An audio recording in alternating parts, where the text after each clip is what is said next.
From the world of politics to the world of business, this is Balance of Power.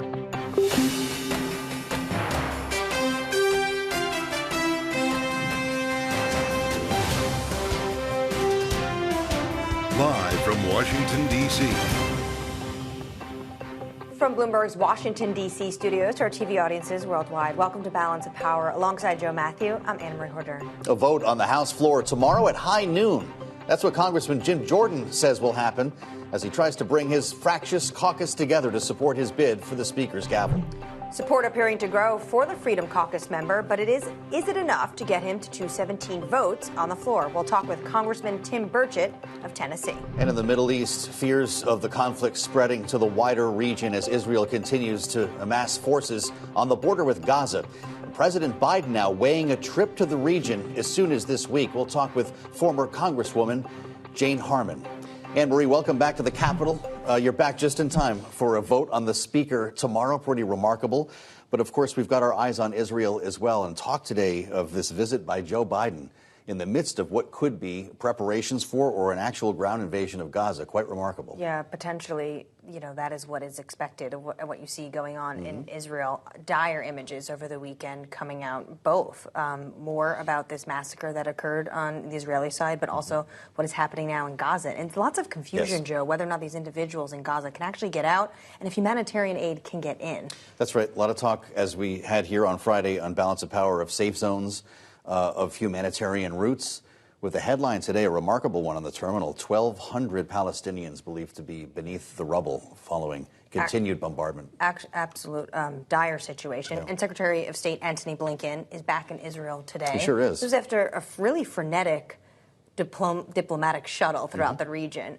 Here's what he had to say, speaking with Israeli Defense Minister. You know our deep commitment to Israel's right, indeed its obligation, to defend itself and to defend its people. And in that, you have and will always have the support of the United States.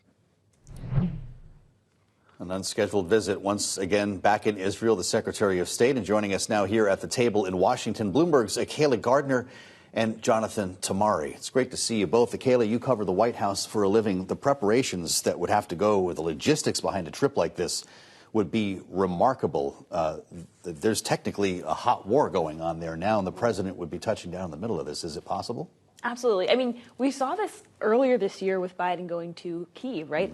With Ukraine in the middle of the war. We know that these trips are incredibly complicated to plan. There's also huge security risk. But we saw today the president was expected to go to Colorado. That trip was canceled. Yes, that's right. As the White House said, it was for national security meetings, obviously surrounding this Israel-Gaza conflict, or Hamas conflict, excuse me. So we're definitely seeing him following a stream of officials who have been to the region, including Secretary Blinken, Secretary Austin. We also saw Majority Leader Schumer there. All of them are projecting this deep commitment to Israel and allowing them to defend themselves against these attacks. But really what they don't have is a tangible package, and they really need a Speaker of the House in order to deliver that. All they have right now is promises and commitments, but they have not been able to actually deliver that to Israel yet. Right, and President Biden said that he's going to ask Congress when they get back, that's this week, for more of this. Right now they're just drawing on that, whatever is appropriated, about $4 million a year for Israel. So what is his message? He's had a very awkward relationship, and at times it's been challenging between him and Netanyahu. If he goes to Tel Aviv, he'll be standing side by side with him. That's right. They have pretty much been avoiding each other for most of Biden's presidency. They have not met. But obviously, this conflict has created a situation in which the president has been very committed, very willing to now engage with him, has had several phone calls, briefings with Netanyahu. And he's basically committing to Israel as an ally, saying that they want to help fund them militarily as they defend themselves against Hamas. And I think that's exactly what we're going to see if he actually touches down in Israel. The political risks are there, Anne-Marie. The president goes there and kind of puts his name on whatever is about to happen. And we know that that could take a lot of different directions. There could be some very difficult things to see if there is, in fact, a ground invasion in Gaza. We heard about it earlier today from Israel's defense minister, Yoav Gallant, who was with Antony Blinken earlier, talking with him in Tel Aviv. Listen. This will be a long war, The price will be high, but we are going to win for Israel, for the Jewish people, and for the values that both countries believe in. A long war, and the price will be high. These are high stakes for Joe Biden to touch down in the middle of They all are, this. especially as he sat down with 60 Minutes and he was asked, should Israel reoccupy Gaza? Right. He said, no, that would be a big mistake. We also need to remember this is going on the Gaza front. The Israeli forces are also starting to prepare for potentially an affront on their northern border. This is with Lebanese Hezbollah. And what you see what the Israelis are actually telling their citizens to do is also evacuate not just the south, but also the north. There is that concern. Absolutely. It's something we're going to be talking about a lot more over the course of the hour, Anne-Marie, and it all overlaps with what's happening right now on Capitol Hill. We still don't have a Speaker of the House. That may not be surprising to you. We spoke with Republican Congressman Bill Huizenga on Balance of Power on Friday, heading into a weekend where we had no idea what would happen next with Jim Jordan as the latest nominee. If it's not going to be Jim, we're going to need to move quickly, and I think you will see it somebody outside of the sort of the normal thought process of leadership. Because I think my colleagues and I, we're done. We're very frustrated, but there's so many pinched fingers around here, so many people that can't get over themselves. It's very, very frustrating. Well, a lot of pinched fingers up there these days, Jonathan. I don't know how exactly you even cover this, but Jim Jordan has scheduled a vote, we're told, for high noon tomorrow, even though he may or may not have the votes. Are we about to go through another episode like Kevin McCarthy with 15 rounds? It actually looks unlikely we're going to see that. He has gotten a lot closer today than he was when you spoke to Congressman Huizenga at the end of last week.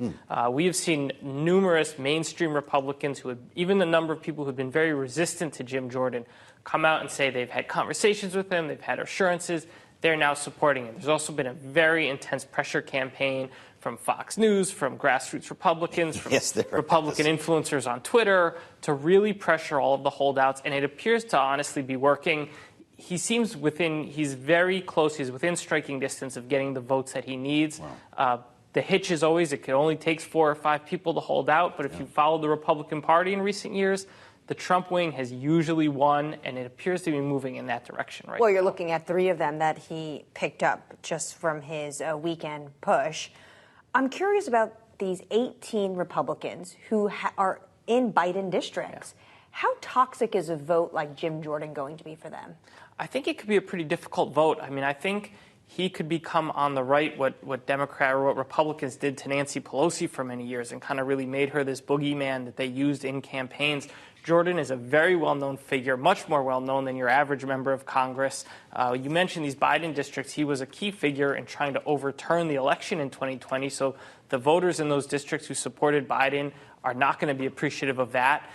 He's been a very conservative, combative figure. Now, some people say he might change his tune as a speaker, but I think he's enough known that he can really be used as a weapon for Democrats as they try to unseat Republicans in more moderate districts. So this feeds back to the White House and the conversation about Israel, because we're hearing about a supplemental budget request that will be coming. This is on top of billions requested for Ukraine, and we're told it could all be tied together with Taiwan funding and even border security funding.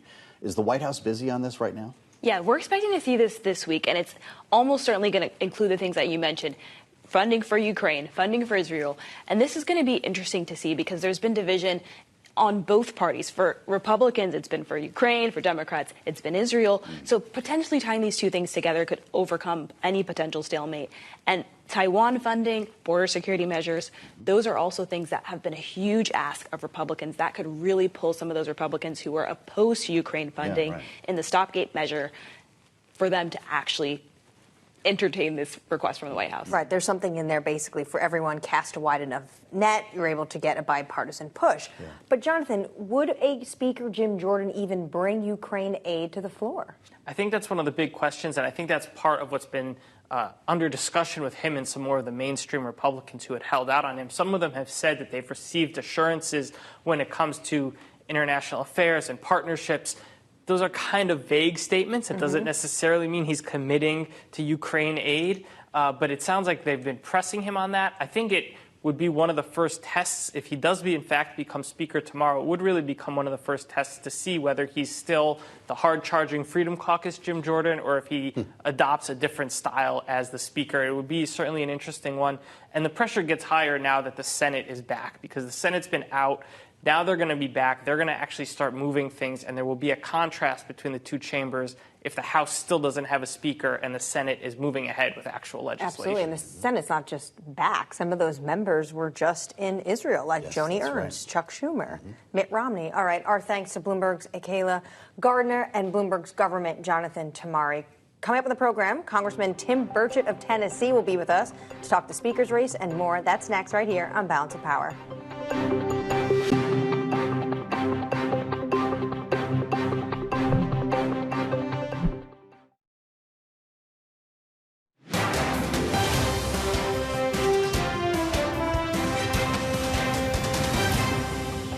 I feel real good about the momentum we have, and I think we're real close. So the vote's going to be tomorrow. You can't open the House and do the work of the American people and help our dearest and closest friend Israel if you don't have a Speaker. Congressman Jim Jordan in the halls of the Capitol earlier this morning. We're joined now by Congressman Tim Burchett of Tennessee, Republican. Thank you so much for joining us, sir. Let's start with Jim Jordan's quest to be Speaker. He says there's going to be a vote tomorrow at noon. How close is he to getting to 217? I think he's down to about 8 votes. I know earlier today, Teddy Davis and a few others came on board. So I'm pretty sure he's just closing in on those 8. And tomorrow, the vote's tomorrow at noon. So he'll be working very hard to get there. You're supporting Jim Jordan as well, right, Congressman? Correct. So with that said, are we going to witness an historic escapade tomorrow like we did last January with Kevin McCarthy? Or does the conference, albeit not formally, I realize you didn't change the rule, want to have a real number and a good sense of what's going to happen before you bring this to the floor? I think it's going to be really close. I honestly, I think it would be folks are underestimating what the grassroots is all about in this country. This is the type of person they're energized around. I think he's, if not the most popular, he is one of the most popular Republicans in all of the United States, especially with the grassroots. So I suspect a lot of these folks are just holdouts because Jim hasn't been able to talk to them. You know, he started out with 50-something, I think 56 or 57 last week, and just get to them about their concerns. Some of them are old wounds you might not heal, but if he picks up 5, I believe if he picks up 5 more out of those 8, I believe he's in the winner's circle. Congressman, as you know, the government will face a potential shutdown come November 17th. Would you support a Speaker Jim Jordan putting a continuing resolution on the floor until April? I've not traditionally supported continued resolutions, but a lot of the times I don't support them because of what's in them. I would like, Jim's a fiscal conservative and a hawk. I'd like to see a proposal he put forward, but I could lean towards supporting something if I thought it would put us in better fiscal shape. Because currently, right now, as you know, we take in $5 trillion a year and spend over $7 trillion, and those numbers don't work. I don't care who you are. I would like to see us put forth a budget and the 12 appropriations bills as the law requires. Congressman, if we're down to 8 now, what's happened since Friday? We had your colleague Bill Huizenga on with us right around this time, and it was believed to be around 50 votes that Jim Jordan needed to make up. What kind of deal making has been happening? What kind of promises are being made to pull people over? Do you know?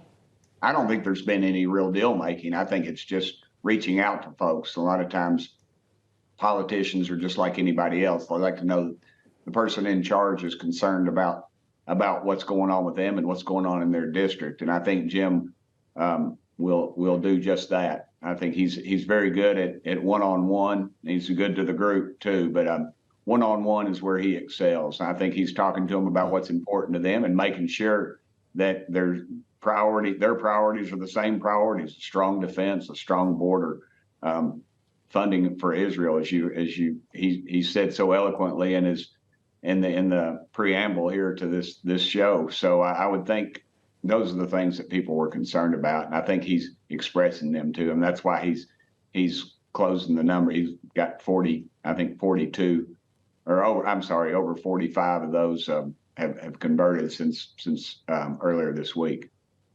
Well, just today he won over several of the party's top defense hawks.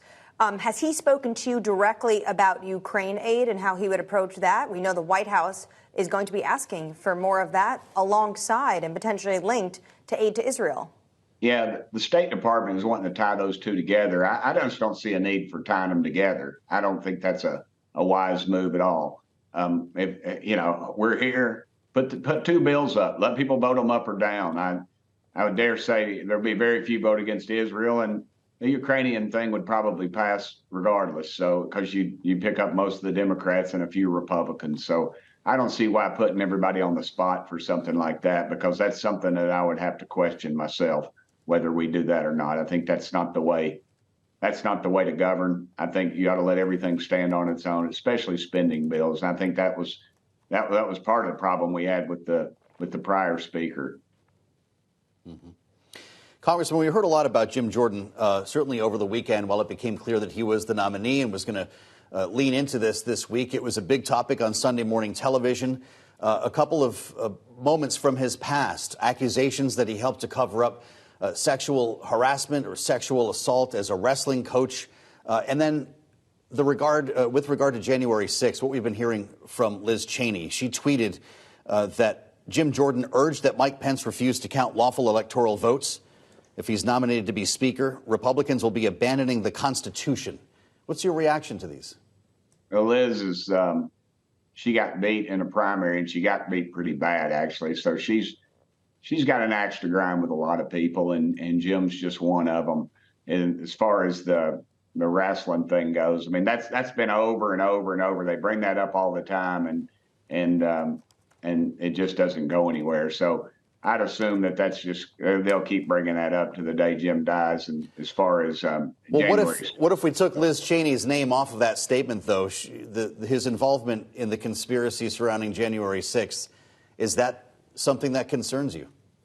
No, it doesn't. As a matter of fact, I was there on January 6th. I was with Jim. I was on the floor. In fact, I was the last person to leave the House floor.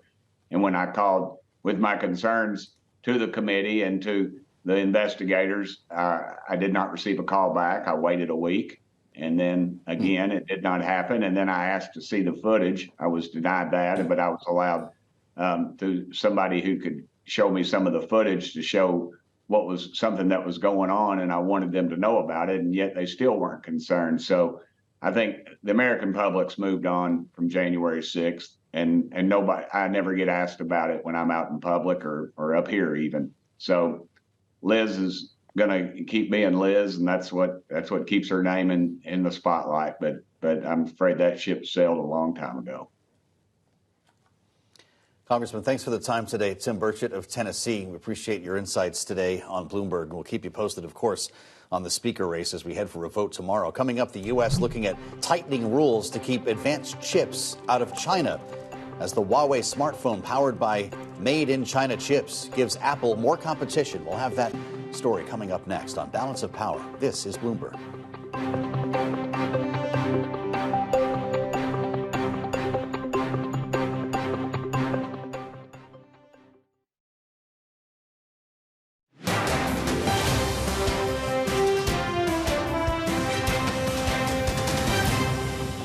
I do think just the extent to which we had complacency on China to start the year, and frankly, as recently as sort of the, kind of April-May timeframe, was really just remarkable.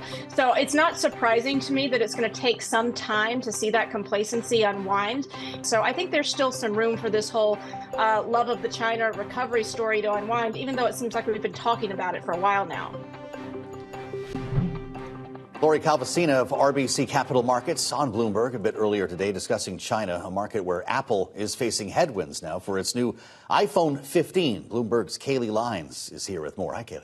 Yeah, Joe, Apple is a really crucial China rather, is a crucial market for Apple. It made up about a fifth of the company's revenue in the latest quarter, and the iPhone is a really critical product, as we know. That makes up about half of overall sales. So both of these things are important, and yet things don't seem like they're going swimmingly for the iPhone 15 in its debut in China. There's two new pieces out that really show this. One from Counterpoint Research finds that iPhone 15 sales are down about 4.5% compared to the predecessor iPhone 14 in the first 7 days of them being on sale. They blame that mainly on China's economy struggling to rebound from COVID. But then analysts over at Jefferies actually think sales are down by double digits compared to the iPhone 15. And they think that is because Huawei is outselling Apple. The direct quote is, "The trend suggests iPhone would lose to Huawei in 2024. We believe weak demand in China would eventually lead to lower than expected global shipments of the iPhone." The Huawei competition here really heating up after the surprise debut of that Mate 60 Pro over the summer. That, of course, is a smartphone powered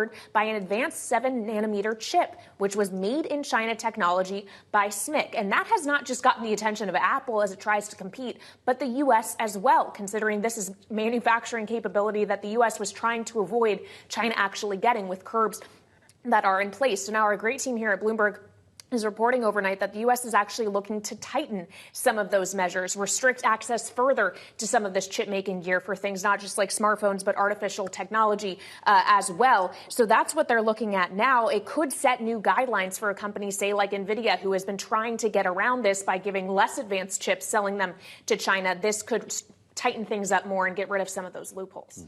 So these are fresh additional checks. Yeah. They're supposed to be narrow checks, but these are supposed to be very, very specific in what they want to make sure that China's not getting a hold of this technology. Where does this leave this relationship? In the middle of the fact that we're talking about Biden and Xi to sit down together.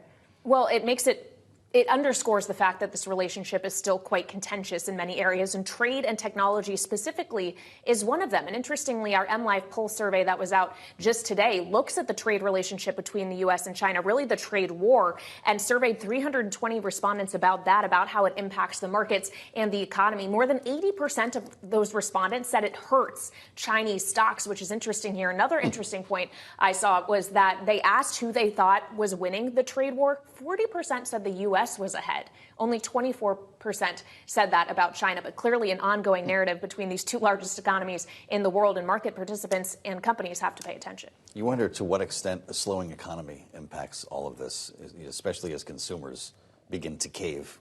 Yeah, absolutely. China is dealing with a very difficult problem domestically as it looks at its own economy. And then, of course, it has to contend with its trade partners abroad as well. Yeah, absolutely. Bloomberg's Katie Lyons, thank you so much for all of that. Coming up the program, former Congresswoman Jane Harman, chair of the Commission on the National Defense Strategy, joins us, as well as the Israeli ambassador to the United States. Mr. Herzog will also be with us. This is Balance of Power on Bloomberg.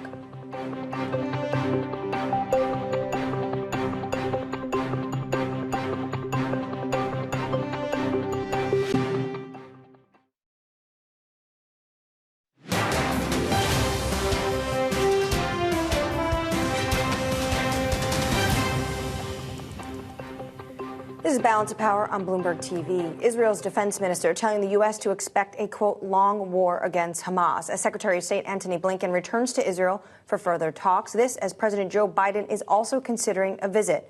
Let's bring in Michael Herzog. He's the Israeli ambassador to the United States. He's back in Washington. He was originally with Secretary Blinken on his first trip last week to Israel. Ambassador, thank you so much for your time. Let's start with President Biden's potential visit. How close are we to potentially seeing the U.S. president touch down in Tel Aviv? So we are talking about the possibility of a visit. It's in discussions between our two governments. Nothing has been finalized, so there's nothing to announce at this point. Considering some of the apparent intelligence failures ahead of the attack on Israel, Mr. Ambassador, can you ensure the safety of the American president if he were to visit? I believe the U.S. government makes a very close assessment of the risk. I also believe that people will think 10 times before targeting the U.S. president because there's still U.S. deterrence. You're a superpower. But again, it's a decision of the U.S. government, not of us. What assurances do you want to hear from the President of the United States if he were to visit Israel? First, I believe a presidential visit is highly important in the sense of showing solidarity with Israel under attack. War was imposed on us, an all-out war by a terror organization which has carried out one of the biggest and most severe terror attacks in modern history. We are at war, and the U.S. Backing and support is very important. A presidential visit sends a very strong message of support to Israel and a deterrent message to Israel's enemies. Bloomberg is reporting, Mr. Ambassador, that some 1,200 Palestinians may be under rubble right now in Gaza. You've made clear that you are waging war against Hamas. To what extent will the Israeli government be able to protect civilian life in Gaza and in fact, help those 1,200 people, some of whom may still be alive? So let me be clear. We are waging war against Hamas, a U.S.-designated terror organization that launched war against us. We are not waging war against the Palestinian people or innocent civilians in Gaza. To the contrary, we called on them to leave the war zones. We are creating a humanitarian zone for them. We are working with the UN to look after their needs. We are doing everything possible to get them out of harm's way, while Hamas is doing everything possible to keep them in harm's way as human shields. I cannot relate to specific numbers because I think there's a lot of misinformation and there's a fog of war, but we are doing everything possible that civilians will not be hurt. That's why we called on them to leave their homes and go down away from the war zone. Whenever we strike in Gaza and military targets, we call on civilian populations who are there trapped by Hamas to leave their homes. I don't believe that any other army operates in the same way we do. The United Nations this morning in their report on what is going on in Gaza said that, quote, there are not enough body bags for the dead in Gaza, and Gaza has severely limited access to clean drinking water. And then President Sisi of Egypt said that now this is seeming like it's, quote, collective punishment. What is your response? We are targeting military targets, Hamas's military wing, their military infrastructure, their military capabilities, and those who guide and command it. They are our targets. Unfortunately, they turn the people of Gaza into human shields. That's why we call on them to leave. We are not like them. We are not targeting civilians. And the fact that it's a tragedy that civilians get hurt because of the war, but let's not forget, we did not start this war. We did not initiate this war. We did not want this war. It was started by Hamas. It was imposed on us, and we have to fight and win that war in the sense that we will not be able to threaten us. And to the extent that civilians are suffering or comes in harm's way, it's the main responsibility of Hamas, who trapped them, who uses them as human shields, who prevents them to move away from the war zone to the south where we are establishing a humanitarian zone. Hamas is blocking them, establishing roadblocks, confiscating their car keys, and threatening them. That's the reality on the ground. When will Israel begin the assault on Gaza then, Mr. Ambassador? Are you holding off because of humanitarian concerns? There have been calls to create a safe zone and to create a humanitarian corridor. Is that a priority?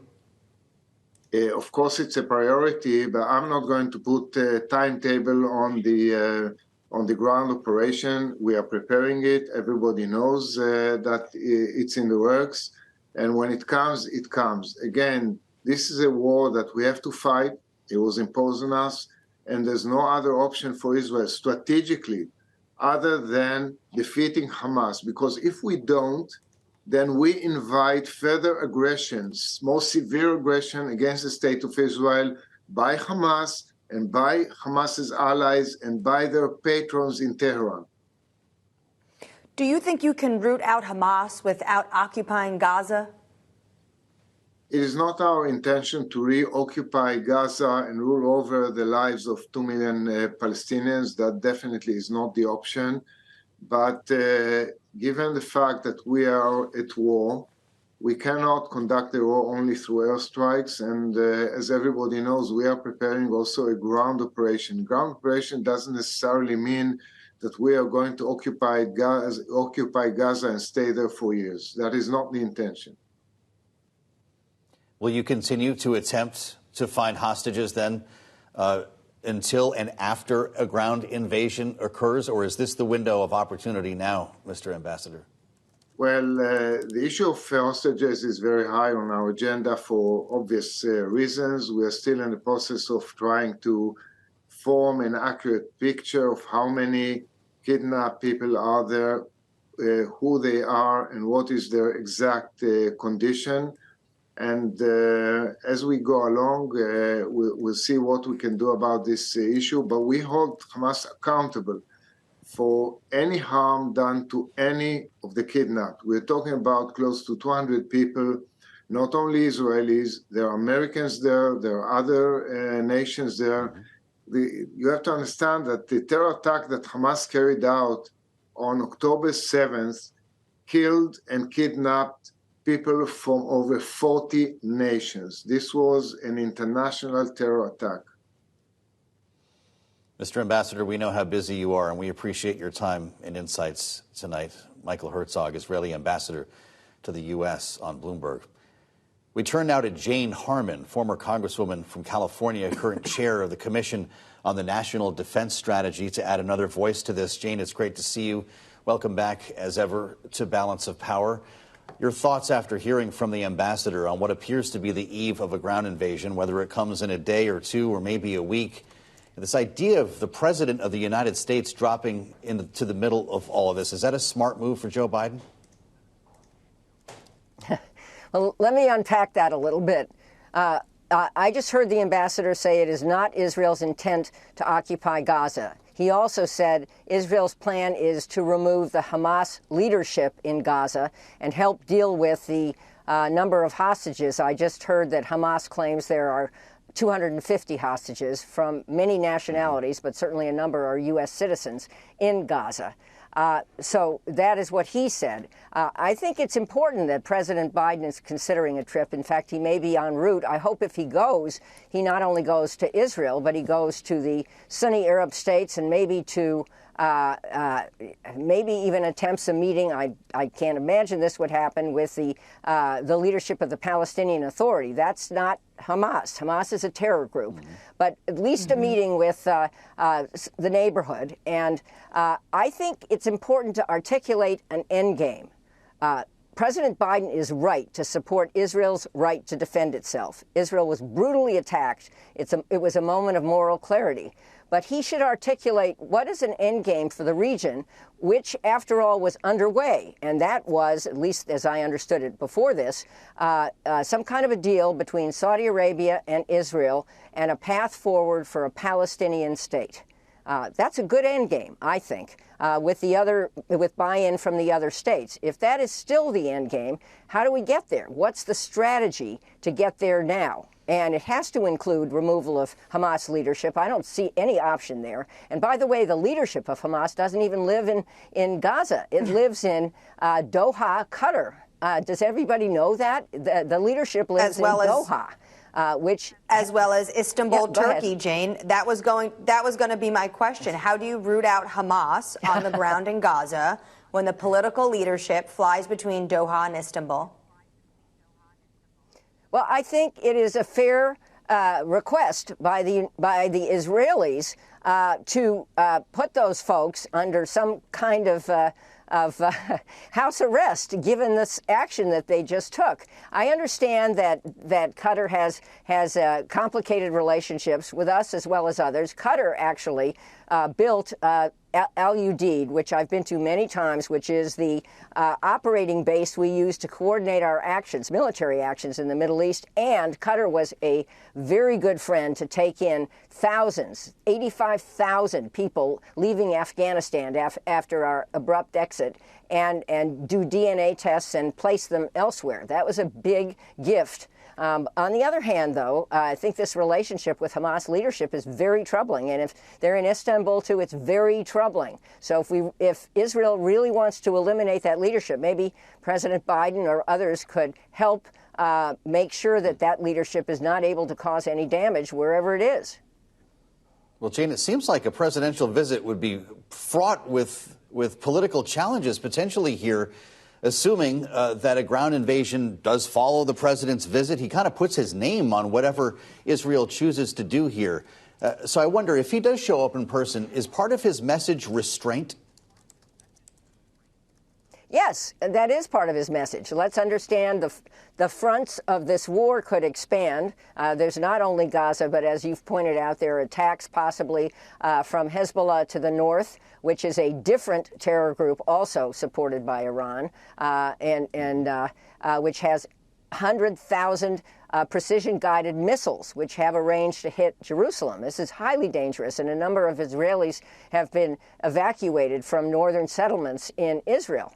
I was there for the 2006 war when those rockets were dumb scuds and not too much damage was caused, but now it would be. And there's also a possibility of a civil war on the West Bank, which is to the east of Israel, and that destabilizing Jordan. So yes, I think urging restraint would be important, but not backing down, and I doubt that he will, on the statement he issued with moral clarity that Israel was brutally attacked and has a right to defend herself.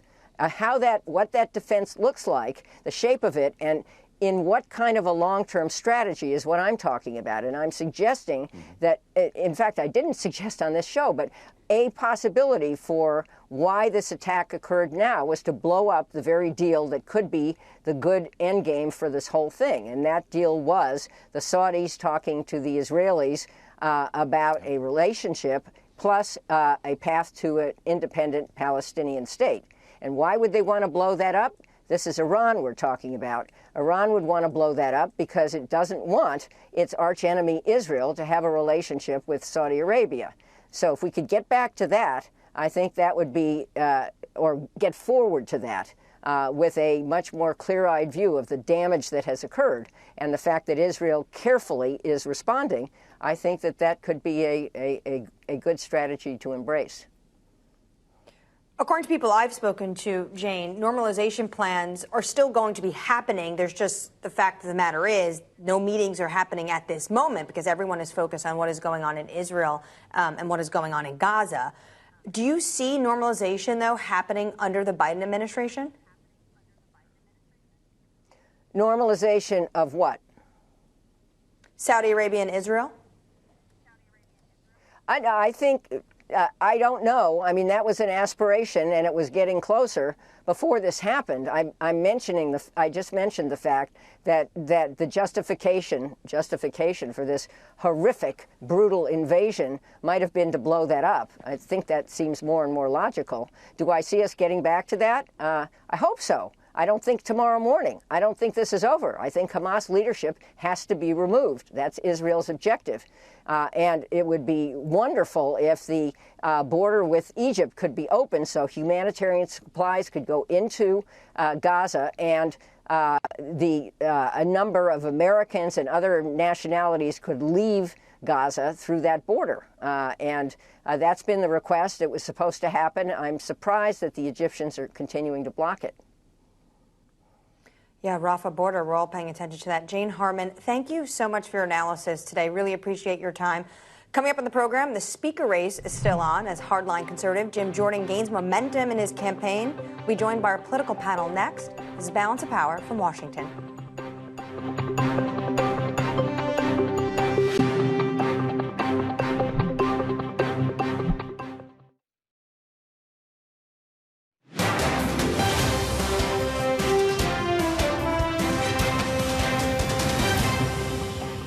I think the bottom line here is there is likely going to be kind of more iterations, more twists and turns. I would agree. I think Representative Jordan is going to be hard pressed to find those votes among those moderate Republicans.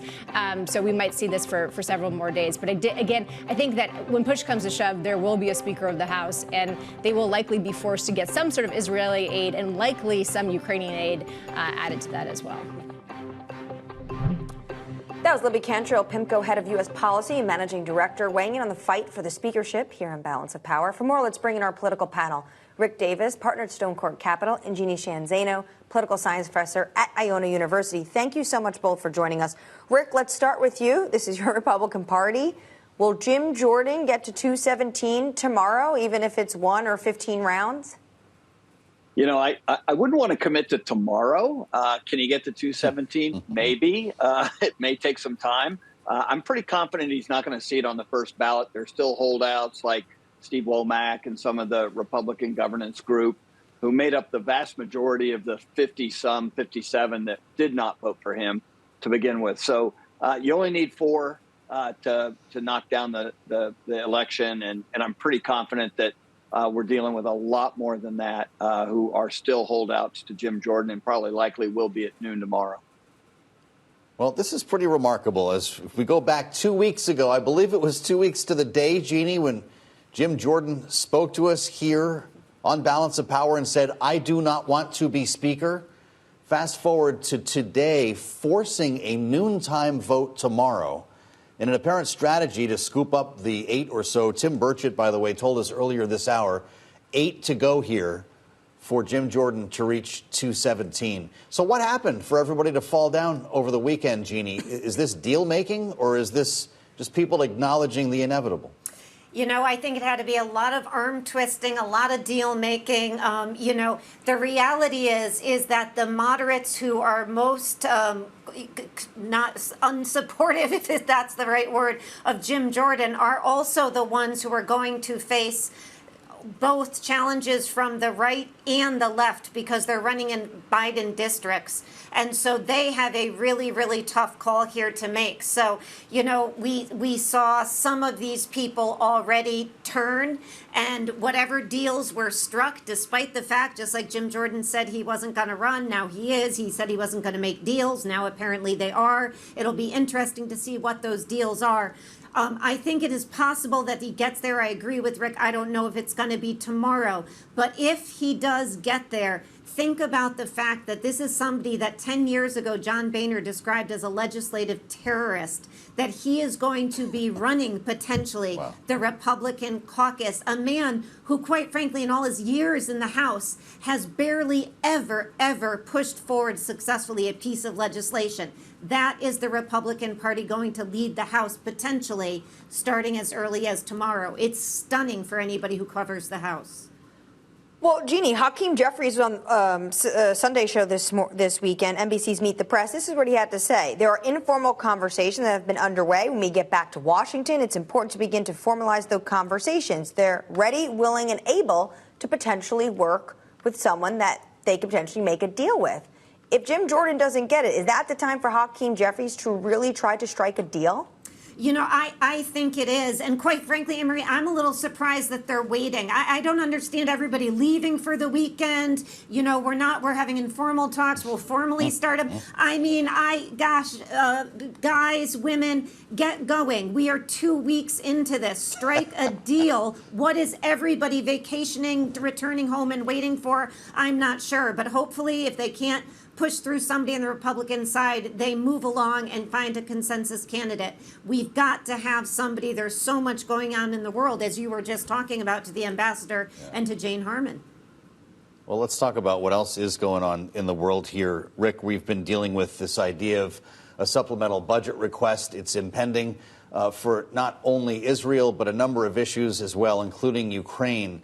And as we hear this idea of President Biden potentially visiting Israel, it's something he talked about last evening on 60 Minutes on CBS. So many questions about protecting civilian life in Israel as well as Gaza. Here's what he said.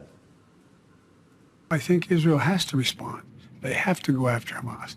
Now, Hamas is a bunch of cowards. They're hiding behind the civilians. They put their headquarters where civilians are and buildings and the like. But to the extent that they can separate out and avoid, I'm confident the Israelis are going to do everything in their power to avoid the killing of innocent civilians. Rick, if Joe Biden visits Israel, it would be an historic presidential visit in a war zone, and God knows where we'll be with this idea of a ground invasion of Gaza by then. But would he not be held responsible domestically here in the U.S. for everything that Israel does here? Would he not be putting his brand on it? Look, the U.S. has already got its brand on Israel. That's unavoidable, and it shouldn't be avoided. They're our greatest ally in the region. They have been a stalwart to the United States for decades, and their existence is incredibly important to the U.S. And so I think part of this trip is to bolster that relationship and send a very strong message to Iran that the U.S. is not going to back off its commitment to Israel. And regardless of the press that comes out of Gaza over the next week or 10 days, you're going to watch the American electorate rally around Israel, the American political class rally around Israel, because at the core of this all is that Hamas brought this on themselves, and Israel is going to try to do what they can to avoid civilian casualties. But the war was started by Hamas, and right now the strategy that Israel has is to take Hamas out of being a threat in the future to Israel is going to be backed by the United States government 100%. Nikki Haley is one of those individuals rallying around this point. Here's what she was saying why Israel needs to eliminate Hamas. I know you saw it, but did you hear it? Did you hear what they were saying when they were dragging those bodies down the street? Because they were saying, death to Israel, death to America. That's what they do. That's how they think. That is why Israel needs to eliminate Hamas once and for all. Jeannie, do you see this playing as a major talking point for November 2024? Will we still be talking about this? You know, I think we will still be talking for it. Historically, voters do not really take foreign policy into consideration when they go to the ballot box, barring some extreme examples we have seen. So I don't know if we know yet if it'll play that way. It really does depend on what happens. I think from the perspective of everybody involved, though, they do need to show leadership on this issue. I think the president has been trying to do that. He has to come back a bit from the exit from Afghanistan, which left him in such a bad form. Rick Davis, Jeannie Shanzano, thank you so much for your insight and time today. All these stories and more on the Washington Edition newsletter. It's on the terminal and online. Nice to have you back in the Capitol. Thanks for joining us on Balance of Power. We'll meet you back here tomorrow. This is Bloomberg.